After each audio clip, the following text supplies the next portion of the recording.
திருமணம் ஆகாத ஆண்கள் மற்றும் பெண்களுமாக திருமணம் ஆவதற்கான நந்தி கல்யாணம் பார்க்க வேண்டும். நந்தியை தன் மகன் போல் நினைத்த சிவபெருமான் நந்திக்கு திருமணம் முடிக்க வசிஷ்டரின் பேத்தியை முடிவு செய்து திருமணம் நடத்தினார். பங்குனி மாத பூச நட்சத்திரத்தில் நந்தி திருமணம் சிறப்பாக நடைபெற்றது. இந்த திருமணத்திற்கு சிவபெருமான் பார்வதி செங்கோல் ஏந்தி குதிரை வாகனத்தில் வந்ததாக புராணங்கள் கூறுகின்றன. இந்த திருமணத்தை காணும் பெண்கள் மற்றும் ஆண்களுக்கு திருமணம் நடைபெறும் என்பது ஐதீகமாக உள்ளது. நந்தி கல்யாணம் கண்டால் முந்தி கல்யாணம் என்ற பழமொழியே உள்ளது. அதுமட்டுமன்றி அவர்களுக்கு மகிழ்ச்சியும் ஒற்றுமையும் நிலவும் என்று கூறப்பட்டு வருகிறது. மயிலை ஆதிகேசவ பெருமாள் கோவில் மயூரவல்லி தாயார். ஒவ்வொரு வெள்ளிக்கிழமையிலும் இந்த தாயாருக்கு வில்வத்தால் அர்ச்சனை நடந்து வருகிறது. 2 மணிகளை வாங்கி தாயார் பாதத்தில் வைத்த பின் தாயார் சன்னதி வாசலிலந்த 2 பணிகளை கட்டுவதாலும் திருமணத்தடை நீங்கும்.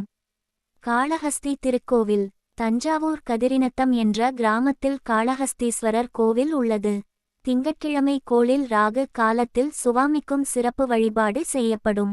அப்போது திருமணம் ஆகாதவர்களின் ஜாதகத்தை வைத்து அர்ச்சனை செய்ய 3 மாதத்தில் திருமணம் நடக்கும் என்று நம்பப்படுகிறது.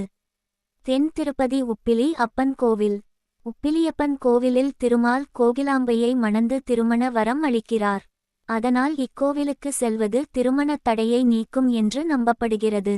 திருமணத்தடை நீக்க வேதச்சடங்கும் நடைபெறுகிறது. மங்களாம்பிகை சமேத மாங்கல்யேஸ்வரர் கோவில். லால்குடி எடையத்துமங்கலம் கிராமத்தில் மாங்கல்ய மகரிஷியால் திருமண வரம் பெற்ற மங்களாம்பிகை சமேத மாங்கல்யேஸ்வரர் கோவில் உள்ளது. திருமணம் சார்ந்த எந்த தடைகளும் இந்த தெய்வங்களுக்கு பூஜை செய்வதன் மூலம் தானாகவே மறைந்துவிடும் என்று நம்பப்படுகிறது. கல்யாண வெங்கடேஸ்வர சீனிவாச சுவாமி கோவில். திருப்பதிக்கு அருகில் உள்ள சீனிவாசமங்காபுரம் எனும் கிராமத்தில் இருக்கும் கல்யாண வெங்கடேஸ்வர சுவாமி கோவிலுக்குச் சென்று பிரார்த்தனை செய்வதன் மூலம் திருமணத் தடைகளை நீக்கலாம் என்று நம்பப்படுகிறது.